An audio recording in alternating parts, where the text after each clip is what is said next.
think the cow's the perfect symbol. Yeah. Because we hear in nature magazines and things about the border, you know, a bear doesn't know the difference. Right. And we as humans try to interfere by placing our border in man-made obstacles, and now they're realizing it's stupid because we're actually causing their area to get smaller and smaller and smaller, and they can't survive. So now down through Waterton Glacier National Park, across there, for the animals, there is no border. They're Right. allowed to go back and forth like that. And to me, who's the smartest? Yeah. The animal or the human? Voila.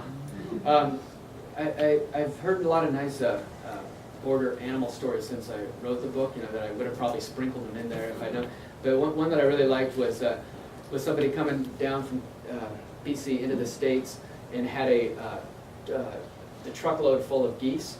And they got up to the border, and the U.S. Border Patrol goes, absolutely not. You cannot cross the border with these geese. And he goes, okay, backs up, lets the geese out, drives across, they fly over. That was from, you know, Customs, U.S. Customs guy, and they said that we just had to laugh, you know, what can we do? Yeah. Somebody asked you about any flack you're getting from the border people. Any flack about the representation of BC as all pot growers across the border yet? No, I haven't gotten much flack about that. I probably deserve a little bit.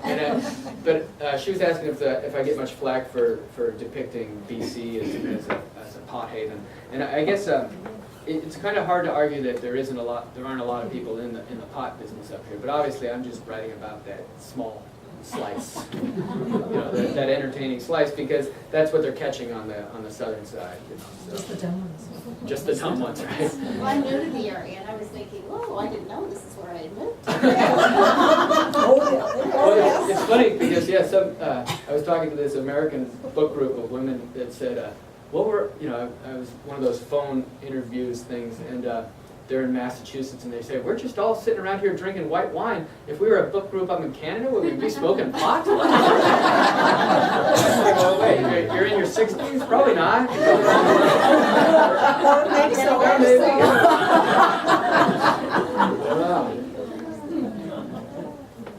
Do you have any, this is sort of change, but do you have any tips or advice for anyone who would want to write a novel? Do I have Or a tips? book, or- Tips for novel writers? I do. Don't do Well, one of the first things I try to do is advise. Most of my advice is along the lines of when I find people that really want to write novels, I try to give them advice that won't make them go crazy. Because a big part of it I find is if you can resist writing novels, you probably will. But if you can't resist it, you have to find ways to be kind to yourself, and you have to be able to be willing to go, okay, this is just a first draft. Okay, it's just a fifth draft. You know, I mean, and don't edit yourself when you're in a bad mood, and don't set ridiculous high bars that you're going to be frustrated trying to clear. But I also really believe in writing about subjects that fascinate you, especially if you're going to write a novel, because the material needs to continue to be rich and even get richer as you get more into it. Otherwise, I think you get bored with it too quickly, or you get fatigued with it too quickly. And I also think that when it comes to writing scenes, that it really helps me if I spend a lot of time visualizing it before I sit down to write it, because the more it feels like remembering it instead of inventing it, it just seems like it just seems easier. It seems like less of a challenge. You don't have to be a magician. You just are trying to relate something you recall. You know, in essence, and don't focus on all the bad fiction that does get published when your good fiction can't, and just try to write the sort of books that you love, that you and readers like you love to read, as kind of a centerpiece of what it is that you're actually trying to do. You know, keeping that goal in mind, I think helps. That's about all I know. Having read Highest Tide as well, and Border Song, I was wondering if your boyhood was populated with a great and deep interest in nature. Was my boyhood populated with a deep interest in nature? Yes, I think it's safe to say that it always was. I was always on the water or in the woods, and I got into mountain climbing, and it just became, you know, moving away and then coming back here just made it. It was like the whole area was in high definition when I got back, and so I got back into sailing and kayaking and beachcombing, and now bird watching and so on. But I just find that the moments that I've enjoyed the most in my life, many of them have been outside and out in nature, and so that's part of what I try to do with these first two novels, is capture some of that. It's not going to be an every novel, but it did hit those. Are you a Farley Mullet fan?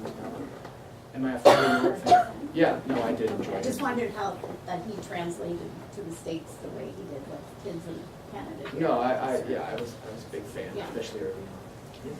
If you have time, I wonder if you'd be willing to read that passage where Norm and Sophie were trying to get the cow off after she had her cat. Oh, yeah, well, I've never read that one. But we'll see how the question goes, but thank you. I'm Okay. sorry. The entire novel, I was worried about what might happen to Brandon, and I really appreciated the ending because it was beautiful. Oh, well, What thank made you go that way? you. She said she worried throughout the novel what was going to happen to Brandon, and was happy the way it ended. Well, I just thought that even though he's 23 years old, given his difficulties in communicating with everybody, that in some ways, you know, this story was, in this passage of time, was kind of his coming of age to some degree. And so not only was he kind of coming of age, but he was becoming a part of the community, as opposed to just being kind of an outcast or an oddity or a laughing stock. He actually became a respected member of the community. And so to me, that just felt like a nice arc for what he deserved, because he, you know, a good-hearted individual. You know. So that's.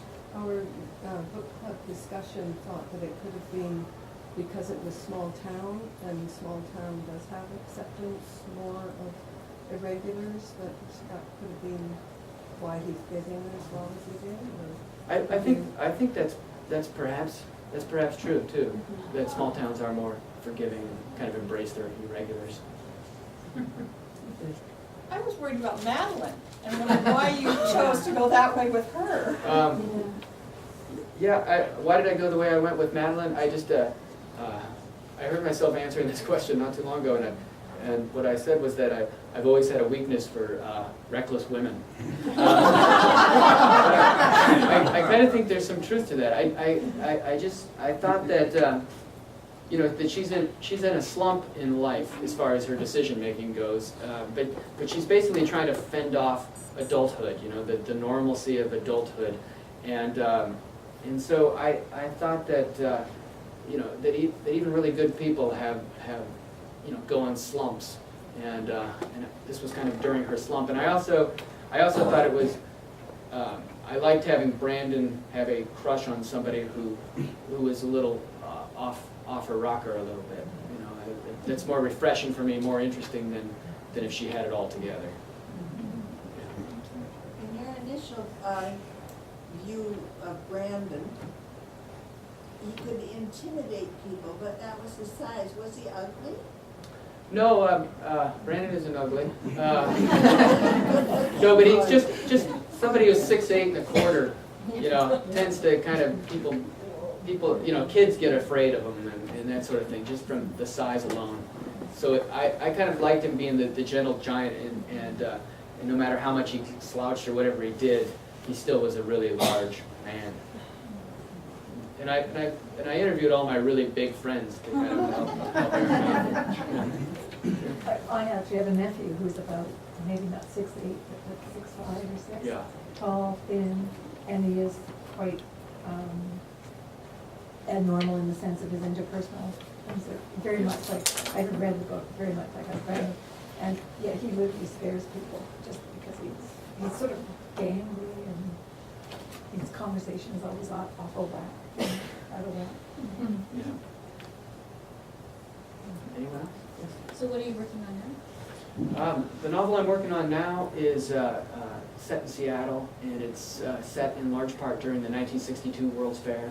And I just think that that's kind of a fascinating point in time for Seattle, because it kind of launched modern Seattle.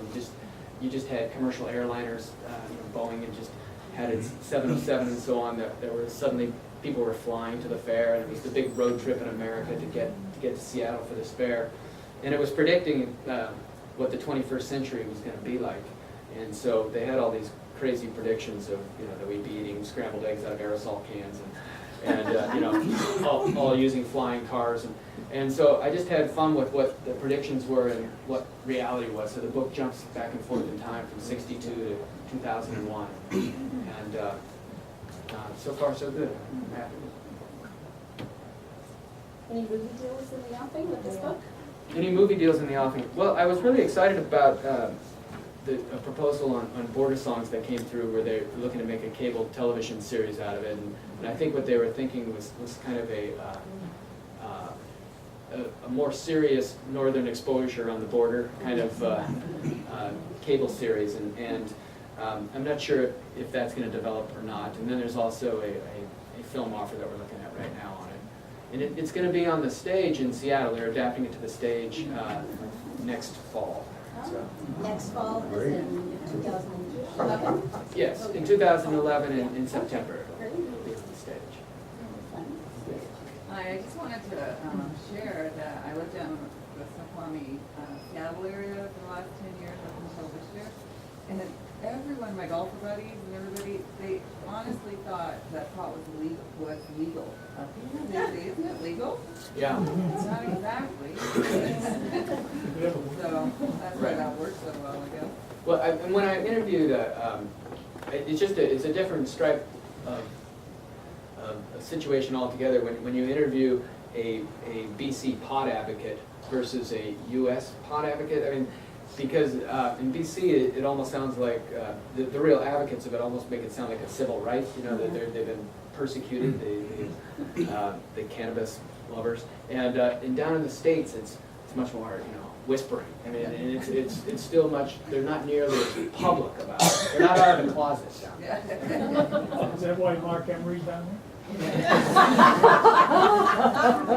Didn't we force him to go down there?